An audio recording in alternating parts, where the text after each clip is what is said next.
rawatan dia daripada awal. Aha. Daripada awal tu lepas diagnose tu terus dia pasang PICC tu. Ah, Yalah, kemo terus. kemo Ah, berapa cycle? 8. nanti mak dia cerita detail sikit. Assalamualaikum Aha. Kak Sima. Salah. Ah, Sejak ah, akhir ni ramai juga yang neuroblastoma. That's why lah Kak tak tahu dia oh, punya protokol macam mana. saya ingatlah, ingat-ingat lupa dah ni. Tapi Ha. lepas diagnose dia kan mula-mula nak boleh ke dia tu dimasukkan ke HUKM tu, dia simptom dia daripada klinik, kita pergi klinik swasta biasa sebab dia demam. Mm-mm. Demam yang berlarutan lah, 2 minggu. Mm. Demam yang kita perasan lah waktu COVID kan, lepas post COVID, dia nampak kurus Mm. lah, nampak kurus, nampak pucat. Tapi kita ingat ke budak ni tak lalu makan nasi kot, ataupun dia banyak main ke, tapi nampak kurus sikit. Dan dia Mm. pernah mengadu yang dia kata dia berair malam. Berair malam tu maksudnya waktu tu umur dia baru umur 5 tahun. Berpeluh rupanya, berpeluh malam. Kita tak tahu kan, kita pun kata-kata panas lah tu, kita kata. Okey, jadi daripada situlah dia dah saya rasa setiap bulan dia demam. Mm. Setiap bulan dia akan ada demam dan sakit perut. Demam, sakit perut. Demam, sakit perut. Bila pergi klinik, doktor cakap gastrik. Sebab saya pun tak pelik sebab saya gastrik, saya duk kata dia mengikut saya lah. Saya kata Mm. kakak ni tak nak makan sangat sebab tu sakit perut. Saya kata macam tu lah. Jadi Mm. daripada situlah last kali dia nak demam yang teruk 2 minggu, suhu tinggi, memang nampak dehydrate, dia tak nak makan dan minum. Dan kat situ bawa ke klinik, doktor perasan ada satu ketulan macam bengkak dekat leher dia, kelenjar. Mm. Masa tu doktor perasan, dia kata macam ada bengkak kelenjar lah, dia kata. Tapi sebab dia demam, ambil antibiotik dululah. Bila dah ambil antibiotik, dalam tak lama je dia okey, sekejap je. Lepas tu dia demam balik. Saya pergi lagi klinik yang sama. Di klinik yang sama, doktor kata nampak lain macam lah. Dia kata bengkak pun makin besar. Daripada Mana situlah. bengkak leher Bengkak leher, kelenjar dekat leher. Lepas biopsi tu, pergi tunggu dekat hospital lah dalam masa seminggu sebab dia kan operate minor surgery jugalah, buat keluarkan lymph node tu kan, ambil Mm-mm. sel tu. Jadi seminggu lah tunggu dekat hospital untuk leher dia tu boleh pusing-pusing sikit, Mm. baru boleh keluar. Jadi sementara tu keputusan biopsi tak keluar lagi. Jadi bila dah boleh discharge, kami balik rumah, Aira demam balik. Demam balik dan plus tak boleh jalan. Sakit celah peha. Bila pergi ke hospital balik, tu pun kami hold 2-3 hari dekat rumah sebab bawa balik hospital penat sangat, tak biasa kan. Mm-mm. Home, bila pergi tu doktor kata jangkitan dah jadi jangkitan kuman dalam darah. Mm-mm. Daripada situlah warded balik terus ke onkologi. Mm. Dan kami tak tahu onkologi tu apa kan, buat onkologi. Jadi di refer adalah seorang doktor ni, saya tak ingat nama apa. Dia kata, oh ini post kemo ya. Saya dah terdetik dalam hati. Post kemo, apa ya, sebab saya ni baru baru baru masuk ni, tak tahu. Oh dia kata, oh ya ke, new patient lah dia kata, masa tu. Dia kata, tak apalah, tak apalah, cek biasa. Daripada situ dalam beberapa hari baru keluar result biopsi yang betul jumpa lah. Dia kata dah keluar biopsi dah keluar, so dia kata anak saya neuroblastoma, neuroblastoma stage 4. Berdasarkan keputusan biopsi lah, dia kata so dalam badan dia semua dah merebak termasuk tulang. Uh, Cik Mai. Assalamualaikum. Salam. Mama Zarif. Ha? Mama Zarif Anaki. Tarif Anakin. Patient tahun 2017, neuroblastoma stage 4. Tapi itu neuroblastoma. Okey. Tahun 2017. Anak. Ada anak lagi. Anak sekarang mana? Zarif. Zarif. Ada. Sini. dia tak buat imunoterapi kot Dia buat semua. Oh, dia buat semua. Dia buat kemoterapi, radioterapi, transplant, operation. Last sekali makan ubat. Ubat kemo. Imunoterapi? Yang itu tak ada. Yang itu Ah. rasanya selepas tu. Dia kira passion untuk 2017 tak ada. Tak ada. Belum. Dia selepas Pasal tu. imunoterapi ni dia start 2019. Betul.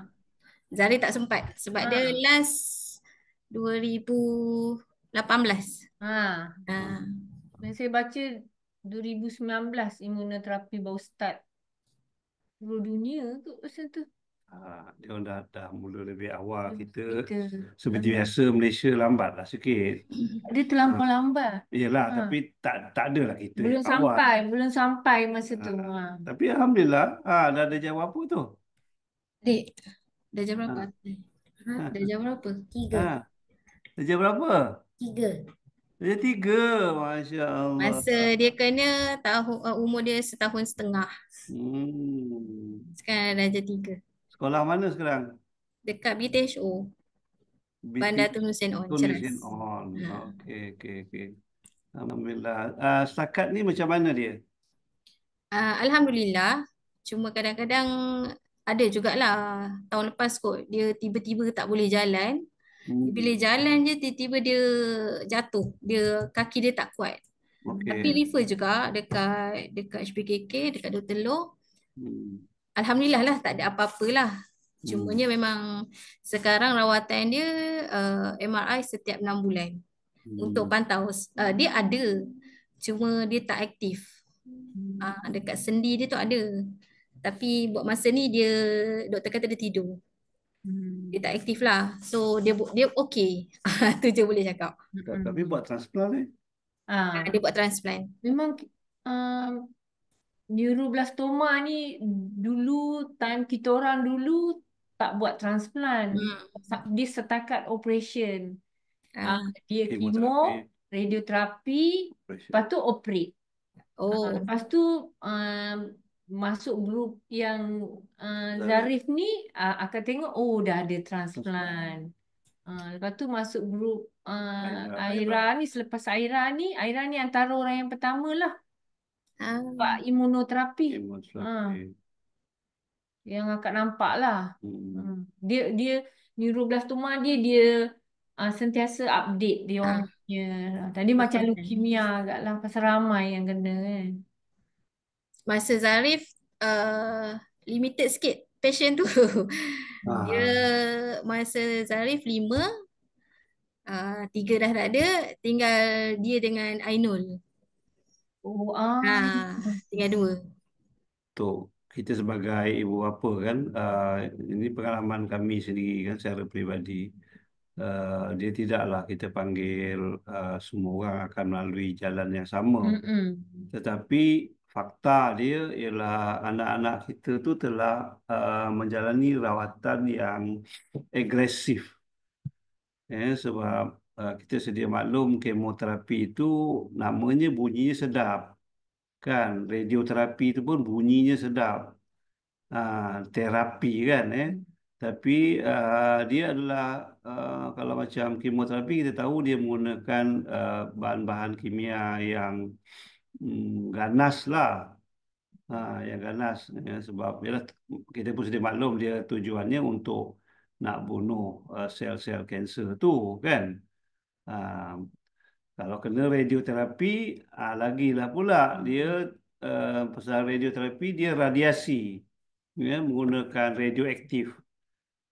Jadi dia bergantung di tempat mana pula dia kena radioterapi tu. Kalau macam Kak Cik, anak kami, dia kena di otak kan.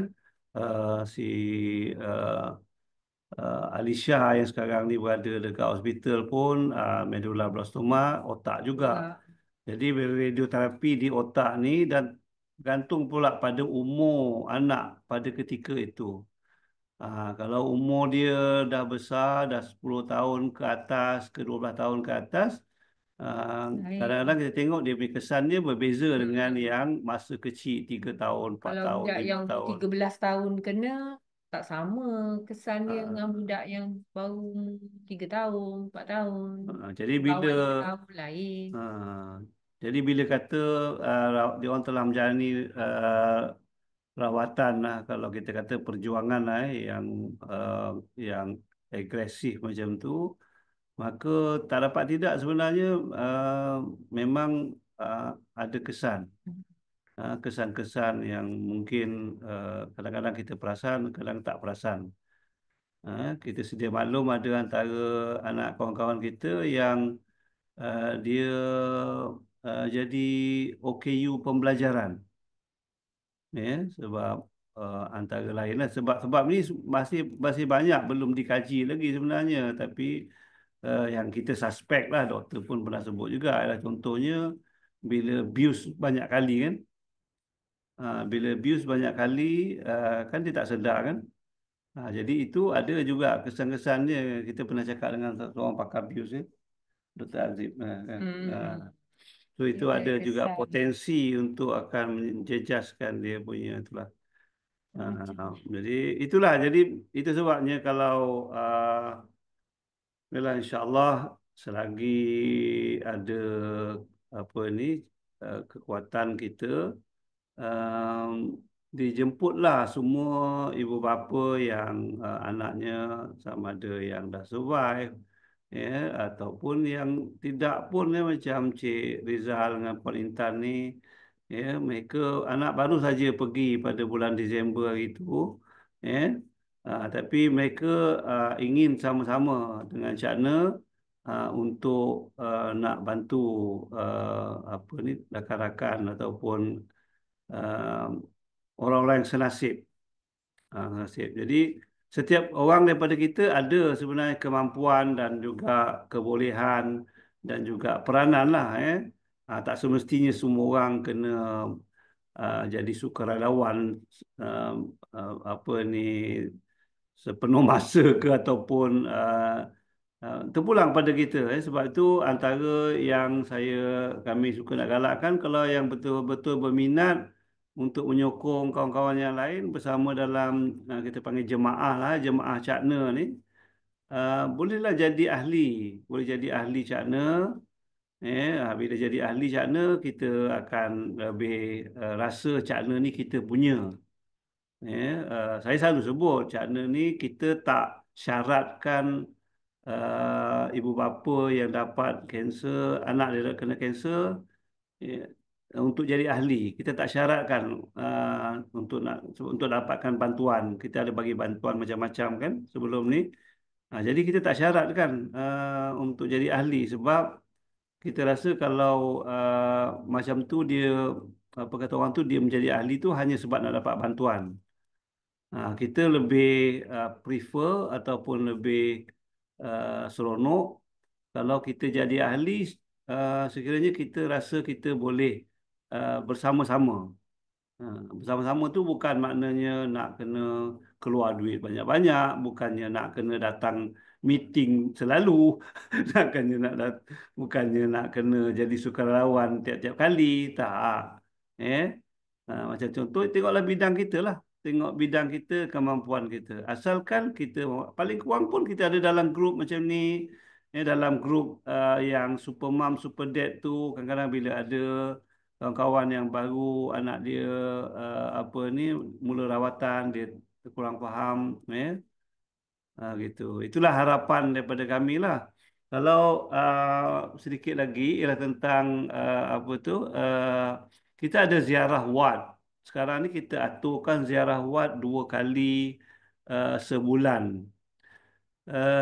Siapa yang memang bila rawatan terus di HPKK selain daripada Rizal dengan Intan?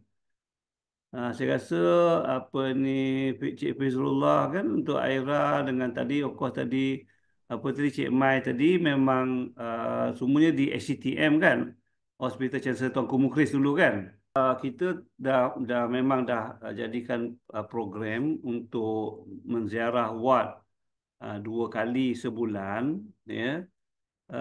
saya sukalah nak pelawa pada ibu bapa yang anak dia dah habis rawatan kan boleh apa ni daftar dengan kita kata berminat untuk join sebab boleh bawa anak kita yang dah habis rawatan tu. Sebab itu antara yang kuat apa kita panggil satu cara yang kuat untuk nak bagi sokongan. Maknanya dia tengok sebab siapa pun anak yang baru diagnose kena kanser mesti blank, mesti bengang. Tapi bila ada ibu bapa yang kata datang berkenalan apa ni memperkenalkan sebagai ibu bapa yang anak dia pernah rawat dan bawa anak tu, tunjukkan anak tu. Oh anak kita, dia selamat dah begitu macam tu. Jadi dia sangat bermakna dan sangat berkesan untuk bagi walaupun kanser berbeza. Walaupun kanser berbeza, kalau kanser sama lagi seronok lah. Walaupun kita tahu setiap orang mempunyai jalan yang berbeza. Tidak ada jaminan mengatakan, kalau anak kita neuroblastoma macam ni, kita akan pasti jadi macam Aira Madinah. Tak sama. Jadi macam itulah. Kalau kalau kita macam, yelah kita dah tak adalah kan anak yang sakit tu, kalau kita nak join lawatan tu boleh ke? Boleh aja. Dialu-alukan. Boleh dialu-alukan. Sebab apa tu, Rizal hari tu dah cakap dah. Gambar sebab saya sebenarnya rasa Rizky. macam pernah juga cakap dengan Rizal, cakap cuba tanya Encik Syah dengan Kak Shima ke kan, kotlah kita boleh ikut. Sebenarnya bukanlah kata purposely nak pergi tu nak bagi some motivation ke, tak adalah. Cuma kita kadang-kadang bila kita jumpa ni sebenarnya one of the support system untuk diorang jugalah macam tu kan. Apa-apa saja yang boleh kita bantu, insyaAllah. Memang. Ingatkan, tak adalah, ingatkan kalau macam lawatan tu untuk pada AJK Cakna saja masa tu. Dia tak digalakkan sebenarnya parents. Tak, memang kita sebab dia kadang-kadang jadi yang pergi hanya kaedah contohnya ataupun sebab orang lain tak tahu yang mereka boleh terlibat ataupun biasalah juga semua orang sibuk. Gitu. Jadi kita buat masa ni dia orang pergi pada hari bekerja. Sebab weekend selalunya pesakit kurang. Tapi boleh juga kita kita organize mungkin satu kali weekday, satu hari lagi weekend. Boleh juga. Jadi untuk parent yang bekerja yang tak boleh susah lah pada weekday tu nak pergi terlibat. Teruskan anak boleh sekolah. Tapi itulah kan, insyaAllah. Macam saya tak Intan, kerja, jadi kita macam rasa macam macam Intan dengan Rizal fleksibel. yes. Anytime. Encik Syah, Kak Shima, masa saya first time masuk, masa anak first time diagnose tu kan, masa saya masuk dekat HPKK ni, memang kita boleh kategorikan sebagai macam sangat privacy lah dekat situ sebab kita bilik sendiri kan. Tapi sebenarnya at the same time, kita rasa kita keseorangan sebenarnya. Yeah. Saya rasa masa tu, saya rasa saya dengan suami je lah. Sebab bila saya jumpa patient lain, bila saya jumpa macam parents lain, dalam tu saya jadi takut. Saya takut nak dengar cerita dia orang, situasi saya masa tu lah. Jadi bila saya jumpa parents dekat pantry pun, saya macam nak avoid. Sebab kita masa tu dalam keadaan yang Cik Syah boleh bayangkan ward onkologi sekarang ni kan semua tertutup. Jadi saya rasa macam saya takut bila jumpa parents tu, saya tak boleh nak dengar cerita dia. Saya pun takut nak cerita pasal cerita saya masa tu. Itu pengalaman saya masih dekat ward lah. Sebab saya tak banyak sangat duduk kat ward, saya banyak duduk kat ICU kan. Jadi cuma nak cakap lah, cuma parents dekat ward ni macam terlalu privacy lah. Macam kita nak approach diorang, macam kita nak berkenalan lebih-lebih tu sangat sukar lah pada saya. Pasal dia tak ada tempat bertemu. Betul. Lagi Pantry satu, ada pun nurse-nurse sekejap dekat je situ pun datang. macam tak suggest kita macam pergi, macam nak pergi visit macam jiran sebelah kita. Dia tak bagi. Sebab hari tu contoh macam hari tu saya ada beli macam extra food kan. Saya tanya nurse dekat situ. Cakap, boleh tak kalau saya nak bagi jiran sebelah? Dia kata, kita tak suggest lah. Dia kata kan, jangan pergi bilik sebelah. Dia macam tu.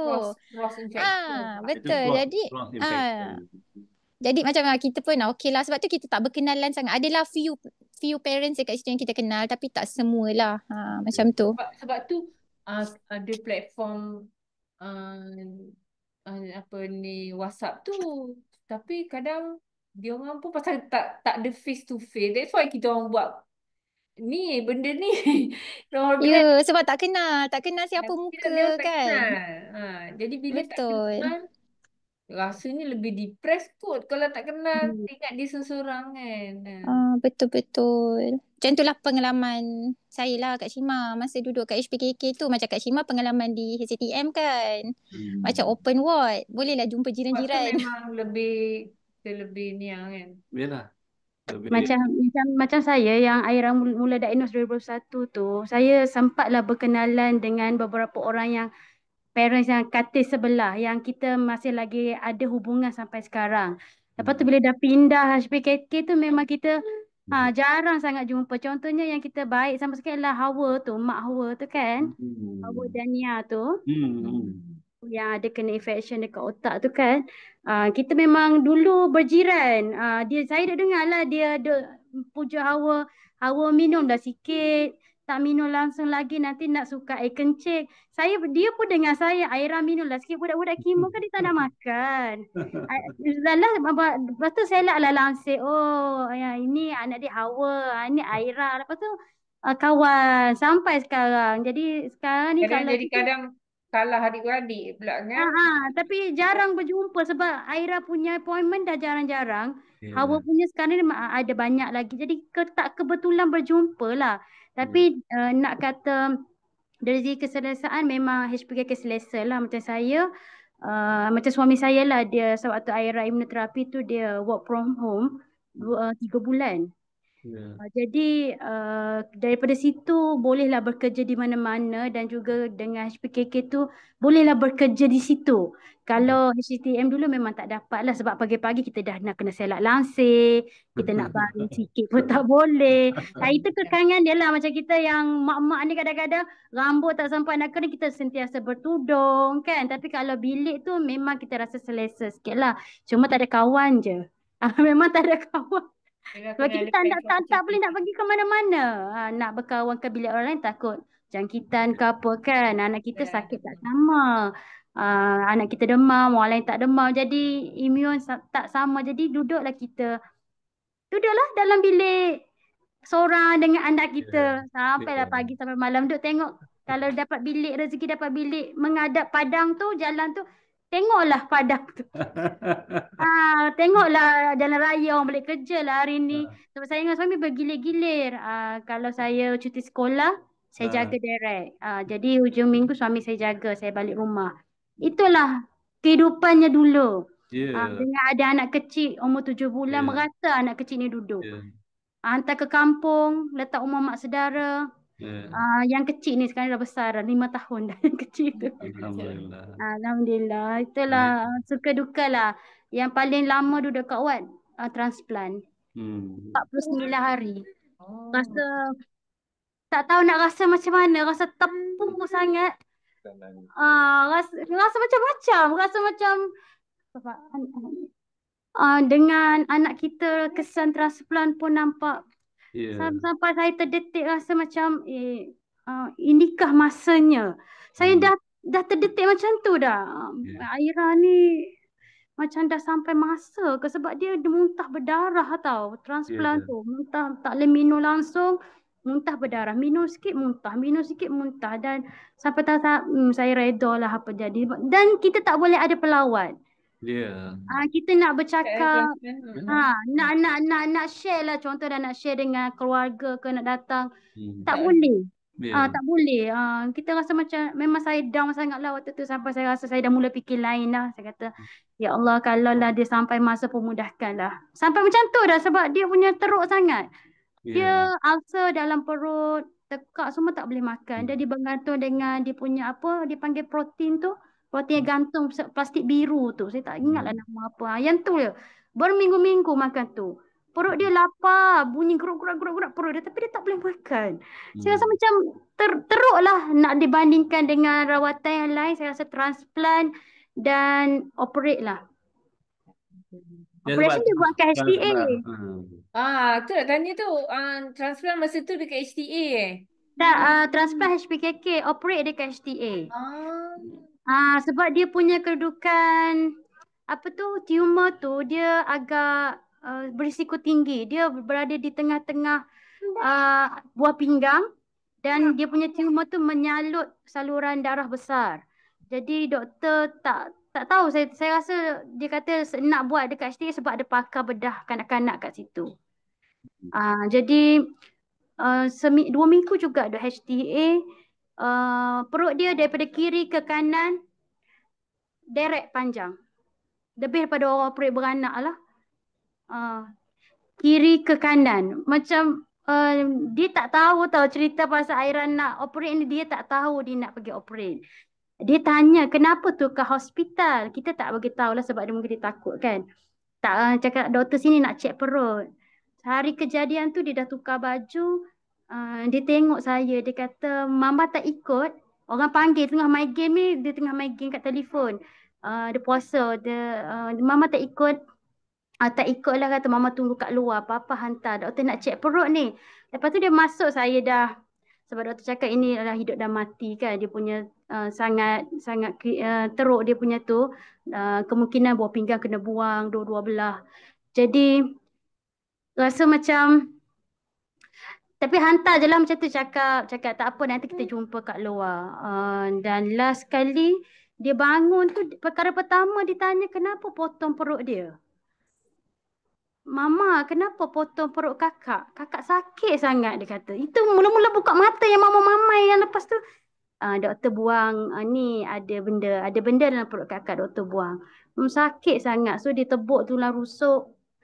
Dia selak sebab dia punya tumor tu ada kita punya diaphragm. Dia selak diaphragm tu. Dia sebab dia dah touch dia punya dia sampai situ. Bila doktor check dah sampai situ. So doktor kata dia kikis sikit dah buka perut kita tu, kita bayangkan dia buka atas bawah, lepas tu bahagian diaphragm tu dia potong sikit. Jadi dia nak mengelakkan paru-paru kecut, dia tebuk untuk mengeluarkan air. Jadi memang dalam banyak-banyak tu transplant dengan operate lagi yang kita rasa macam sangat meruntuh hati lah.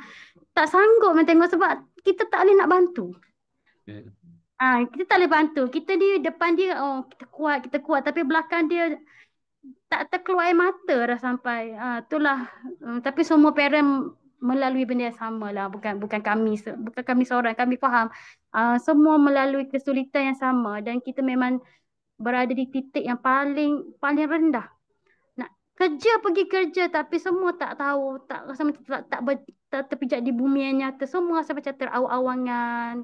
Rasa tak percaya. Rasa Dulu Kak Shimah masa Kak Syed dalam rawatan tahun 2007-2008 tu, kalau dia pergi sekolah, kawan dia kata dia tu berjalan lah angin. Ya. Ya memang. Saya sempat ambil cuti separuh gaji untuk jaga dia dekat ward. Tapi saya tak fikir panjang dah. Saya kata tak apalah terjejas perkhidmatan ke apa, saya tak nak fikir. Saya fikir saya nak jaga anak. Saya harap berbaloi lah semua dengan saya korbankan ni. Sebab memang, tapi kawan-kawan membantu. Penat memang tak boleh cerita. Ulang-alik hospital hari-hari. Ada hari yang dia ANC rendah kan. ANC yang kena pergi cucuk ambil ubat hari-hari tu. Hari-hari pergi hospital. Pukul 12 keluar sekolah. Pukul 6 bawa balik rumah. Hari-hari. Rasa macam itulah. Tapi itulah pengalaman. Yang tak, kalau orang cerita tu kita tak percaya kita berjaya melaluinya lah. So itulah tadi, terima kasih atas perkongsian tu. Azwan. Isha apa khabar? Sihat ke? Alhamdulillah. Ni ada jumpa. Lama dah kita tak jumpa kan. Betul tu Cik Syah. Tapi nampak awak muda je lagi. Memang muda pun. Gitulah. Sihat-sihat semua Alhamdulillah. Cik Syah. Okay. Harap semua sihat lah. Kita harap nanti anak-anak tu, sebab sekarang ni kita ada program juga untuk budak-budak yang survive yang dah umur 18 tahun ke atas. Ada juga. Jadi lambat lagi dah tu, tapi insya-Allah sampai nanti masa dia tu. Zaris tadi darjah 3 Jadi Darjah 3. lagi 9 tahun lah, lagi 9 tahun dia boleh masuk grup senior, grup senior. Akhirnya dah jam 4. Okey, kita juga ada program, kenal tak Dr. Faizah? Dr. Faizah ni lagi senior lah, lagi senior. Anak dia neuroblastoma juga, tapi anak dia meninggal. awal lah. Jadi dia sekarang ni jadi volunteer macam mana, 14 mengendalikan program syukur. Program syukur ni ialah satu program yang untuk memberi sokongan juga, tapi lebih banyak berdasarkan kepada Al-Quran. Tadabbur Quran lah. Tadabbur Al-Quran. Jadi dia program online dia panggil Raudah Jiwa. Kalau tengok dalam grup tu akan ada keluar keluarga. Jadi 24 hari bulan nanti, waktu macam ni juga malam, 24 hari bulan 5 ni akan ada sesi yang berikut lah. Jadi jemput join Dan kalau Radah Jiwa ni bagusnya kalau kita pertama kali join, kita akan dapat hadiah. Ada hadiah, dia panggil balang syukur. Balang syukur. Jadi jangan lupalah untuk kalau ada lagi kawan-kawan yang dulu satu batch, ada juga kan, pasal dulu-dulu kita kadang-kadang tu ada grup masing-masing juga, kan, grup batch. Grup zaman tahun 2017, grup tahun 2018. Pasal kita sama-sama ada kat ward masa tu, jadi kadang-kadang kita ada grup kita sendiri pula. Jadi boleh je share-share dan dijemput untuk kadang-kadang dalam grup besar, kadang-kadang dia tak perasan. Tapi kalau dia kata, okey ni Cik Mai dengan apa ni ada join ni, dia pun nak join. Macam tu lah. Ada apa-apa soalan lain? Okey. Kalau tak ada lagi, saya ucapkan jutaan terima kasih lah atas kehadiran pada malam ni. Seronok dapat jumpa walaupun setakat online macam ni. Alhamdulillah